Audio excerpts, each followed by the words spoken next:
Hello buddy, I'm Technovoid, and with me I've got everybody's favorite Pokemon analyst, Hamsterwings, here to talk about the Timer Ball division of the Trouble Double Drafts. Week 3. Season 3, Week 3, baby. What's up? How you feeling today?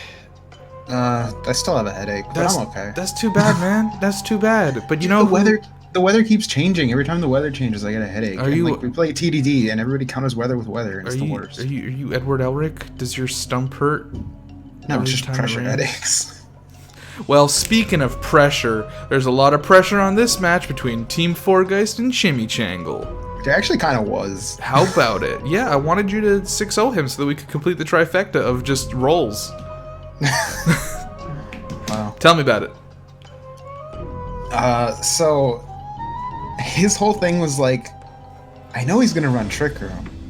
Hatterene's so good in Trick Room.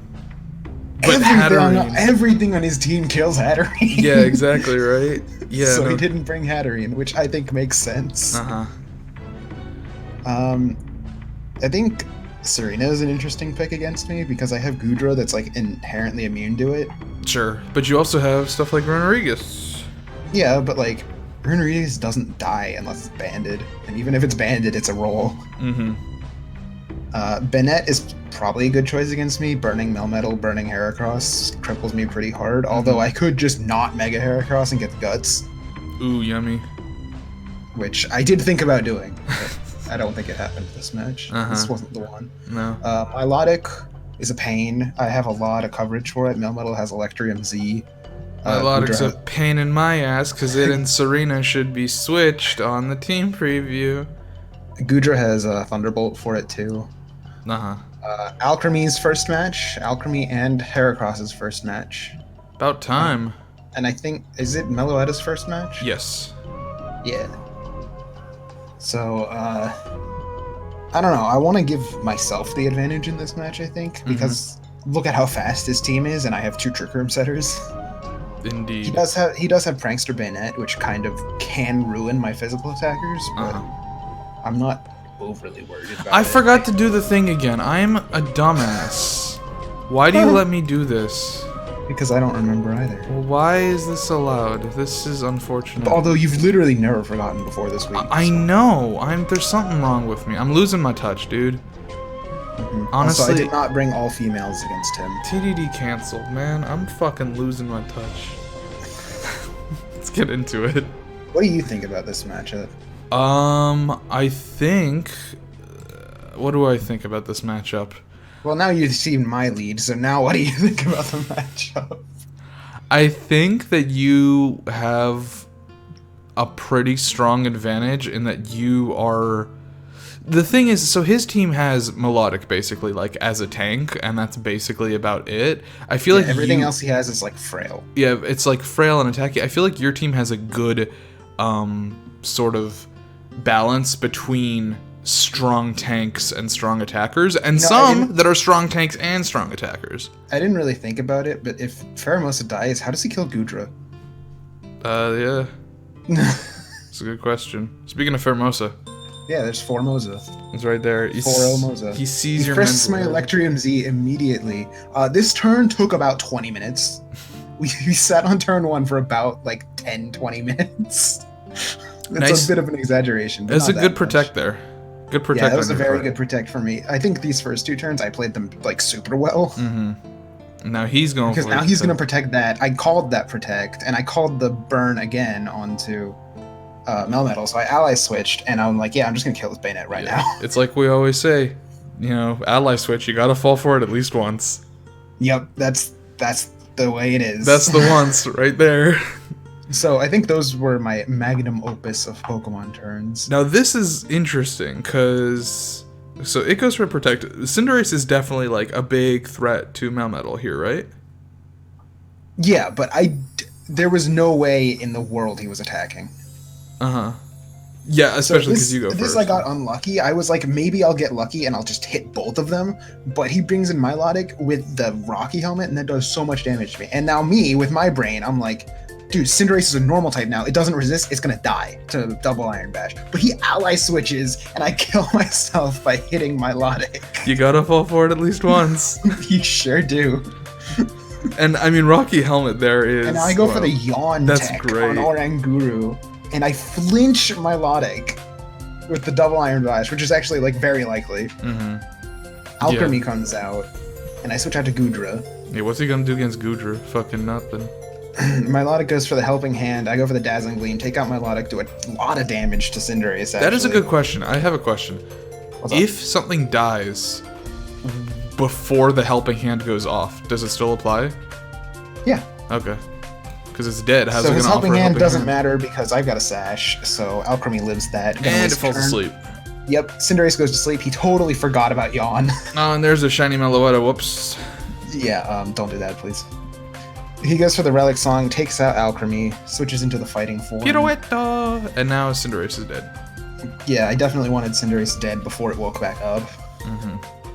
Especially now that Trick Room's gone. And now my Eject Pack brings me out to Runerigus, and then Goodra comes right back out. So he's gonna protect that one. And Toxic, And Toxic my Goodra. that's a pretty good for him. Yeah, I definitely wasn't expecting Toxic on that thing, but he didn't expect me to have 2 Trick Roomers. So my Trick Room goes back up. I'm gonna switch out into Oranguru, trying to get it killed because I thought he would double target Goodra since Runerigus isn't known for doing damage. But he instead goes for double protect. It's my Oranguru in for free. I'm gonna body press that thing since it's not Psychic type anymore. It's weak to fighting now. Yes. And he goes into He Serena. switches out into Serena, which means I'm like, oh boy, free kill. So I body press the Meloetta, and then I instruct the body press to body press it again, and it dies. Yeah, the Serena is the biggest threat to this Runerigus for sure. It does look like Oranguru is going to die to burn, but at this point, what do you care? Yeah, it's not a big deal to me. Yeah, Mizuno's last 2 protects the Formosa. I don't know how smart that is. I mean, it is very fast. I go for the yawn on that thing, so it's going to go to sleep now. And die. That's a roll. It was like 50-50, I think. Well, now it's got that Wandering Spirit. Yeah, so now he's not immune to priority moves. Doesn't really matter. I don't have any. Oranguru dies to burn, and now I've got 2 hard hitters out. Although Trick Room is going down. Oh no, Trick Room doesn't go down. Trick Room is one more turn. He protects again. He gets the double protect on Pheromosa, and I get the pin missile on this thing, which is like it's so easily kills. That was 2 hits, baby. You got that skill link. I had 3 more. I get what Pheromosa is trying to do here by stalling out the Trick Room because it will die, but Ice Beam does so little to my boy, and then Pheromosa drops to a Draco. Indeed. Good match because the Meloetta was illegal. This is a 6-0 for you. Yeah, I'm sorry. It's too bad, but that is how the ball bounces. Good match. Those first couple turns really gave you some really strong momentum throughout. I keep forgetting the word for that. Yeah. I was really proud of how I played those first 2 turns, especially since we both sat there and thought about them for like 20 minutes. No, good plays on your part. I mean, Runerigus definitely put in some work. I mean, Oranguru finally doing some work after 3 fucking seasons. Finally doing what he does. Yeah. I will say, you guys both had a hilarious ally switch. Yeah. His Rocky Helmet killing switches was so funny. Oh my gosh, yeah, Velmetal just completely tore itself apart. It's very funny. Moving on to Stormy Sunshine versus Diggory. Fuck. Yeah, I know how this match goes. So Diggory actually asked me a lot about this match. Oh, you are behind this. No. You're behind what happened here. No, not really. He's like, David, I've never done something like this before with like Trick Room. I've never run Trick Room very much. I need Greedent to sweep. I was like, oh boy, we've made it to that point. Yay, great, fantastic. So his thing was that he originally had Dragapult on this team. Or he had 2 versions of this team, one with Sharpedo, one with Dragapult. And he decided to go with the Sharpedo one because basically what it came down to is with Dragapult on his team, he had so few ways to combat Lopunny. Lopunny put in so much work against his team. He wanted to lead Mime Greedent, and we were like, well, okay, if she uses Lopunny to fake out Mime, and you protect on Greedent, it's like you just lose everything. Stormy generally doesn't lead Lopunny though. I know, but it was like it was an exceptional lead in this matchup if she chose to do it, so it was worth prepping for. And he didn't really have an item that he wanted to run on Mr. Mime. And what we ended up settling with when we talked about it is, I was like, hey, what about red card? And he's like, ooh, that's sick. So now as Mr. Mime's holding red card. Nice. That is good, because then even if you get the fake out, the Lopunny has to leave. Yeah, and you can just trigger him next turn. Yeah. Otherwise, I mean, looking at these teams, a lot of ice weaknesses on Stormy's side. That's kind of how her draft goes. Yeah, she's got a lot of flying types. Yeah, a lot of flying types and that grass type there too. Looks like she's going for a sun team this week, which, I mean, Diggory's not running any other kind of weather, and a lot of these Pokemon, or not a lot of these Pokemon, Celesteela particular. Celesteela's weak to it. Sharpedo gets sort of weakened by it. And Galvantula doesn't much care for it either. Yeah, he could miss Thunders. If he's running it. Yeah. Jirachi as always. So it seems like Zapdos and Torkoal is going to be a big thing for Stormy, and also obviously the Lopunny. Lopunny is the key to winning this match. So leading off with the Sun. Off the bat, we got a Torkoal Shiftry lead, which means she's very fast. That's unfortunate for what Diggory has planned. Yeah. No fake outs here. So turn 1, we're going to protect a Greedent, and we're going to get up that Trick Room. And try to fake out the Greedent. She tries to fake out the Greedent, which is not the Pokemon you should aim for. But understandable in case you thought it wanted to Belly Drum, which it's not doing that right now. Jirachi comes out, gets rid of the Torkoal.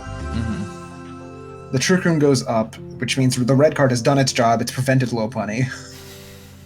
Because Lopunny was never here. Just follow me with Mime, and Belly Drums his Greedent, eats that Citrus Berry, goes right back to full health. God, fuck Greedent. Now it's the fastest thing in the universe. Yeah, and here we got a Celebrate.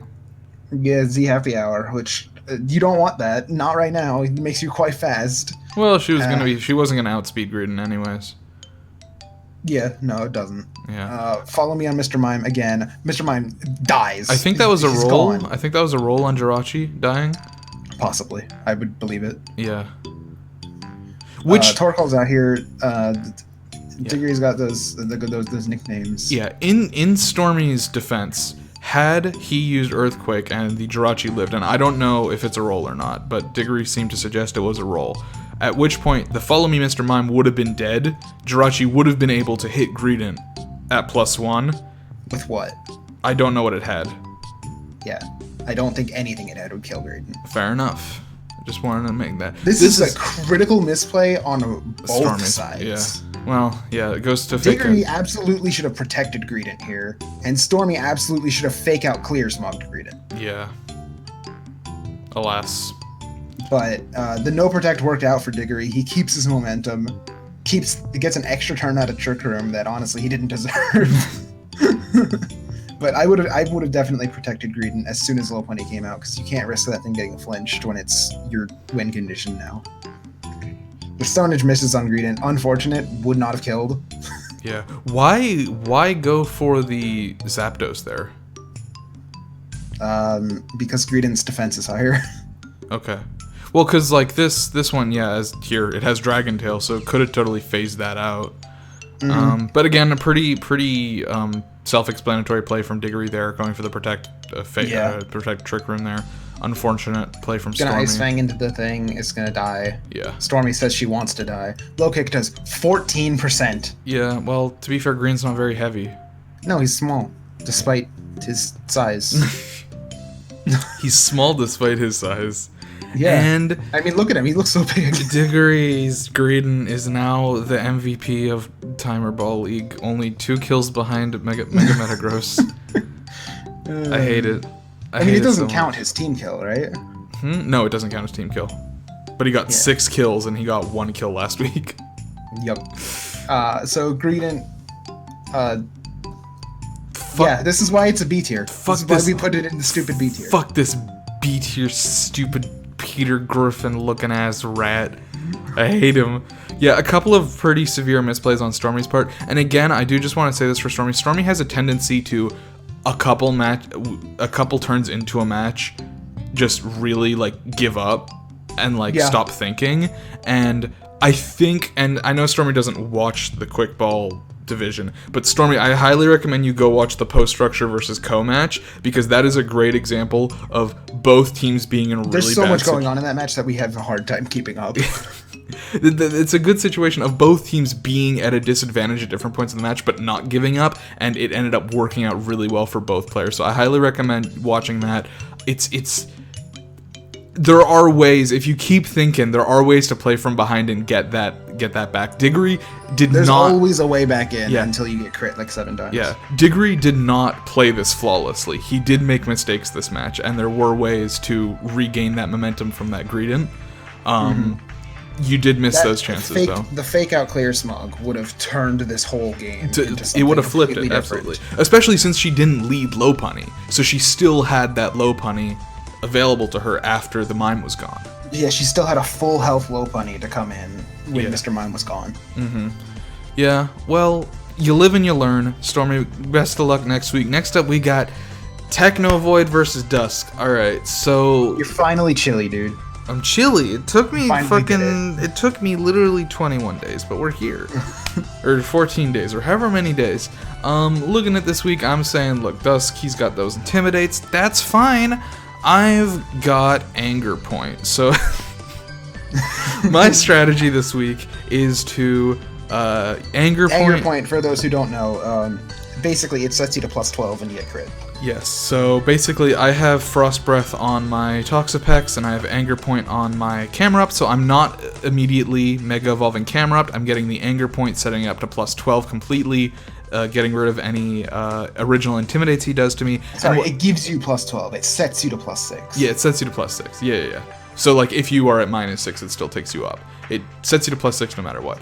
My goal with this match was when he saw a max attack Camerupt, which is not generally the right way to build Camerupt. Mega Camerupt is almost never. Mega Camerupt is a special attacker 95% of the time, especially against a team that is full of Intimidates and parting shots. The idea was I wanted to spook him into continually switching on me to get my attack back down, because Camerupt was a throwaway. I basically wanted it to get as much damage on switches as possible until it died, and then I have a couple of things of cleanup crew.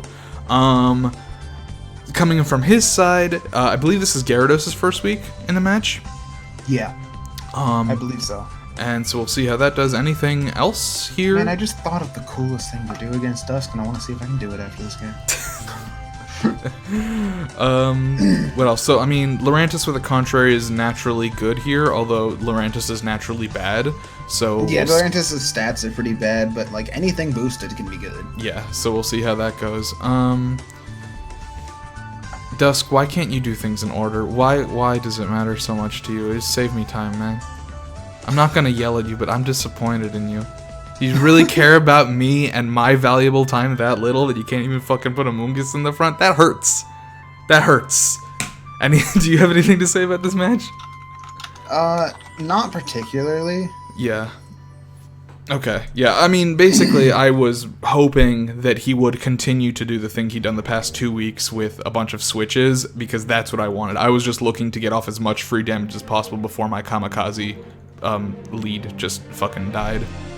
I do make some misplays this match, though, so yeah, leading off with the duo that I talked about, and what does he start with? Oh, he starts with these, and so he's gonna get the Intimidate off, which is fine. Toxapex really doesn't care. Fakes me out, which doesn't matter. I believe I'd gone for Rock Slide that turn. Probably. Yep. You Frost Breath yourself, go to +4. Or +6. Mistake I make on this turn is not Mega Evolving. However, it doesn't matter because I have a Rock Slide that will fucking murder both of these Pokemon. Flare Blitz really doesn't do that much. This stays in, and that's the end for him. But I missed the Gyarados. Oh my gosh, that's the biggest thing ever. That did hurt. That's so unfortunate. Yeah, so now you go for the Protect. Yeah. Because obviously he's going to target that one. I get up the reflect, but at this point I am realizing if I switch out camera up here, I know camera up's just death fodder, it's useless, but I have to switch it out because there's no way I can attack before this thing. Yep. So you go into Pex, which is a good switch. Because he's going to go for that. What I didn't account for, and I should have realized this when I realized that he didn't have... that does so much. Why does that do so much? He didn't have Intimidate, and I should have noticed that. Yeah, to see that he was Moxie. Gyarados doesn't have it.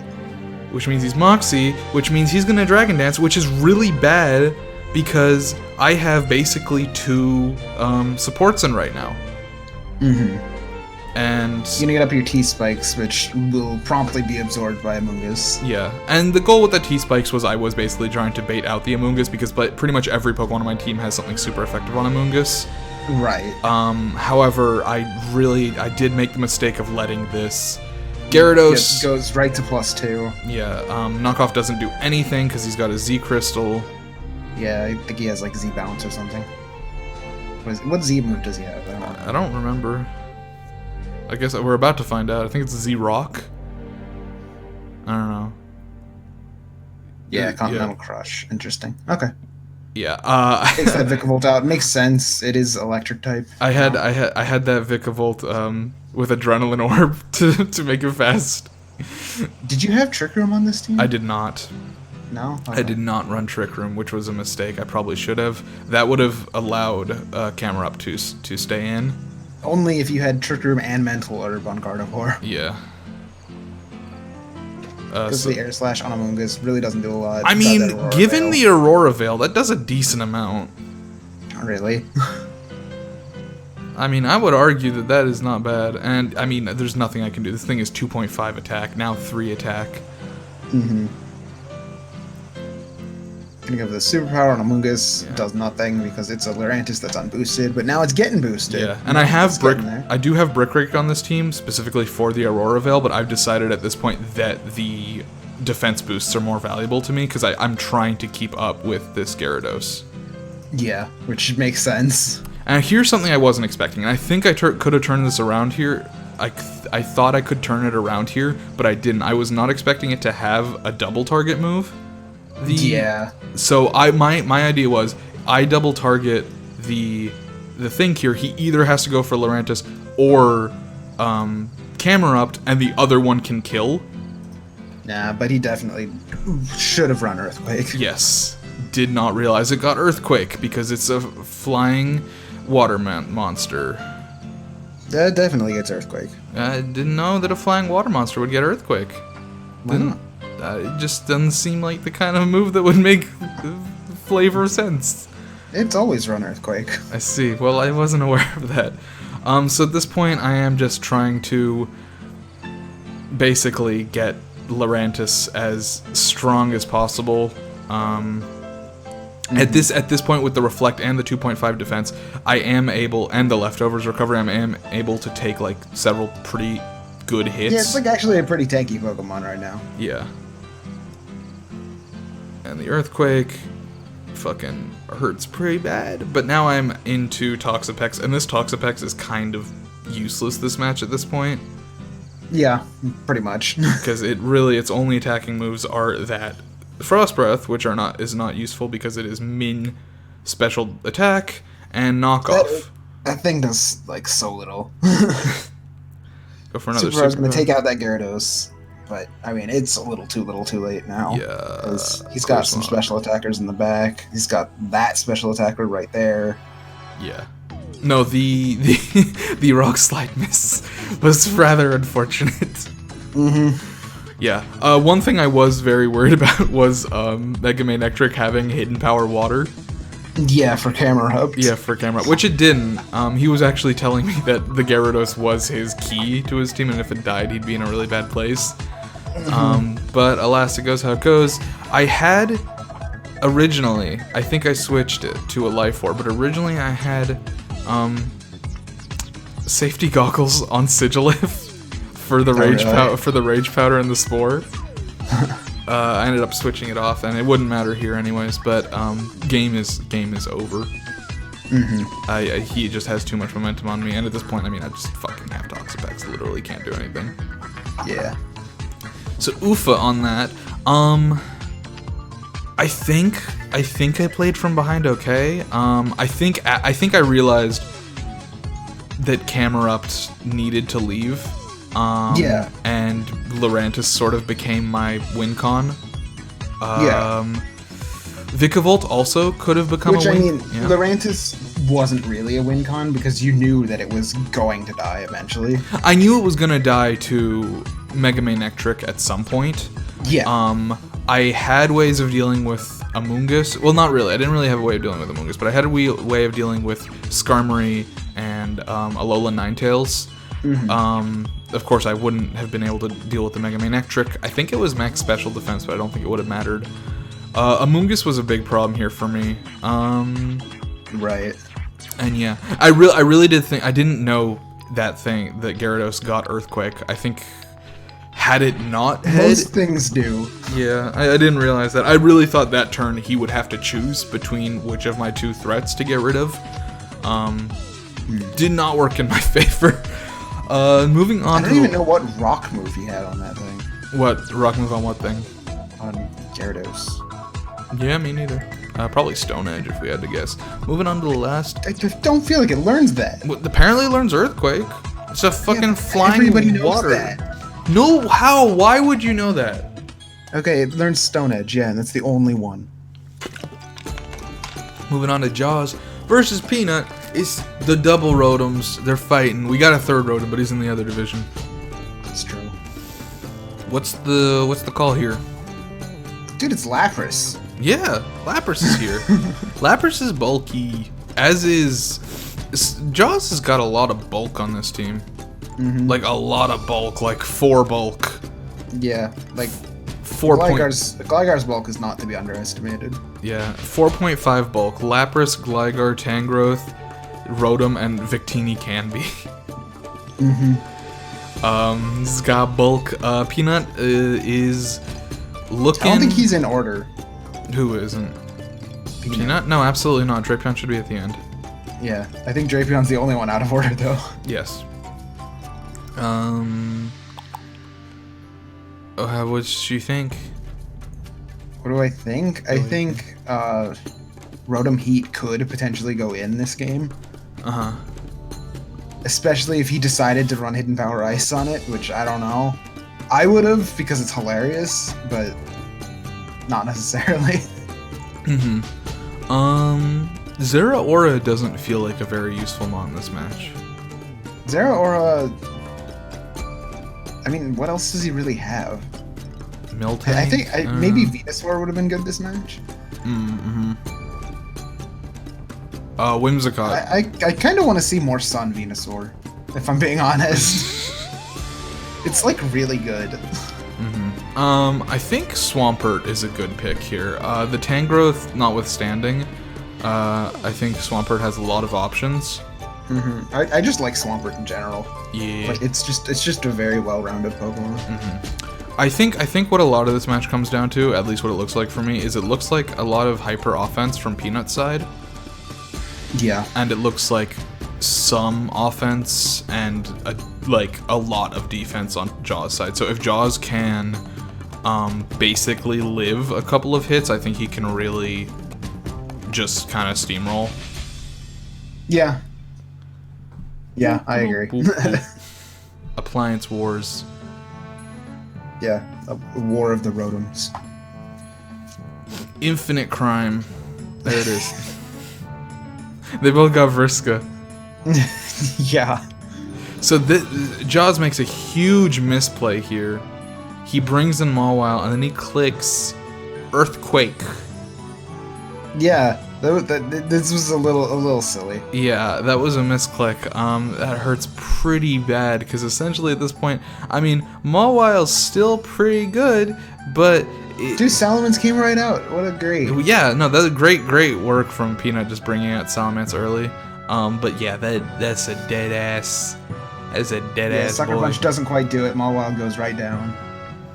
Superior Rotom. He's here. Megaments is here. Yeah, personally, again, I would have called the Hidden Power Ice, but he doesn't kill, which is pretty funny. Plasma Fist does a bit to Rotom. Rotom's usually pretty defensive. I mean, it depends. Rotom can really do whatever it wants. Mm-hmm. Lapras comes out, gets a little poisoned. Plesiosaur. Doesn't die. Kills itself. Salamence takes itself out. Double Edge is very strong. It's a good nuke. I would consider maybe running Return more. Sure. Yeah, I see what you're saying. It would have been the fastest thing there, so it would have been able to kill on the next turn. Yeah, I believe Tailwind. Oh, true. Facts. The superior Gets off the Rotom Hydro Pump on the inferior Rotom. really hits that superior goes to the Rotom. discharge, and then he just eats it up. He healed from that one. He didn't actually. He took a little bit of damage. He took like 3%. So now we've got Tailwind on both sides. Well, now we've only got Tailwind on Peanut's side, actually, because his Tailwind's about to end. Yeah. Does Goes to the nothing. Earthquake to exclusively hit Whimsicott for 8%. I don't really know why he Earthquaked there, but that's fine. In comes this guy. There's really nothing that Steven can do to this this Swampert right now. So the Swampert was a really good bring on this turn. Yeah. Rotom dodges another Rotom, which is great. He's done that twice now. He's doing it. And he just blocks the third one. He's getting rid of those Hydro Pumps. He's gonna run out of Hydro Pumps, dude. He's gonna do it. Alright, in comes Tangrowth. Which is bad. Is very threatening for Swampert. The Swampert needs to fucking leave. Takes some damage from the Rocky Helmet. And the Rotom continues to just sit there and eat those Hydro Pumps. He really doesn't care that much. Rotom lives on a tiny bit of health from that superpower, which is just unfortunate. He lives. He lives. Swampert lives. Tangrowth's not very strong. Hey, dude, I use Tangrowth. Don't say my boy's bad. He's not strong. He's just defensive. He's got other things, but strength is not his strong suit. Goes to the Hidden Power Ice on Swampert. Still doesn't quite kill it. Why does the Swampert have Body Slam? I don't know. That's the thing. Back to the match. Swampert's got Body Slam. Thing's dead. Boom. Fucking Bob Dylan takes no prisoners. Yep. We're out here. What is Peanut's wink on here? Does it exist? No. No, I don't think Fucking so. Goes for the knockoff with that boy. Just gets rid of that Victini. Does no damage to him, but that's fine. Rocky's helmet kills it. Goes for the Giga Drain on the Drapion. Doesn't really care. It doesn't bother him. He goes into the Lapras to bait the knockoff onto Lapras, and I think he just protects it. Mm-hmm. Yeah. And it works. But what is Jaws's? What is he doing? Like, what's the game plan? He's just gonna slowly kill it, dude. Well, he's gonna lose Pokemon in the meantime. Yeah, I don't know if he could have gotten away with not losing them. No, he should have not lost them, because then I would be ahead of Peanut in the rankings right now. I don't think he had an option. No, he had so many. Looks, he could have just done that. It didn't kill. He could have just done it twice. It's great. See, look, boom, so much damage. Drapion really fucking putting in work there at the end. Drapion's a good Pokemon. Taking that Victini out in one hit was really good. Alright, so that is the week. Do you have any final comments on this between how these two played? I love that Salamence came out early. I think that was really great. Unfortunately, Me too, but I think he needed to scout with it. Yeah. Anything else? I don't know if he had Protect on it. Maybe he didn't. Yeah. Who's MVP, boys? Oh my gosh, we do that? Yeah, we do. We still do that? It's not Diggory. You haven't discontinued that yet? No. Can I give it to you? If you want. I want to give it to you. I mean, I'm thinking about these matches. I do want to give it to you. Okay. I mean, I'm just thinking. I think that's fine. I guess out of these matches, yeah. Yeah, I'm thinking of these matches. I mean, you really ran a couple of really good turns, a couple of really good calls. It ended up like only half working. You ended up taking back the lead anyways after Melmetal's death, but I do think the first couple turns were like really vital to you winning that match. And it's so funny because I was considering Electrium Zing into the Cinderace, and it would have just killed my Lotte. Yeah. No, I think that was good. I mean, between the ally switch, the bayonet kill, I think there were just a couple of really good plays early on there, and ChimiChangle made some great ones too. But yeah, I mean, I just thought this match was really fun. yeah, I'm gonna give it to you. Is that cool? Okay. Yeah. Cool. All right, Hamsterwings is MVP. We'll see you all next week. Click here in the middle to subscribe. Over on the left for the TDD Timer Ball Week 4, and over on the right for the Quick Ball Week 3, if you're interested. That's it from me. The season's a lot of fun. Yeah. I like it. I'm sad. Because I only fight good people, so it's really hard to have a good match. Because everyone I fight's better than me. It fucking sucks, dude. No, that's great. That's the best. Disagree to disagree. Bye. See ya.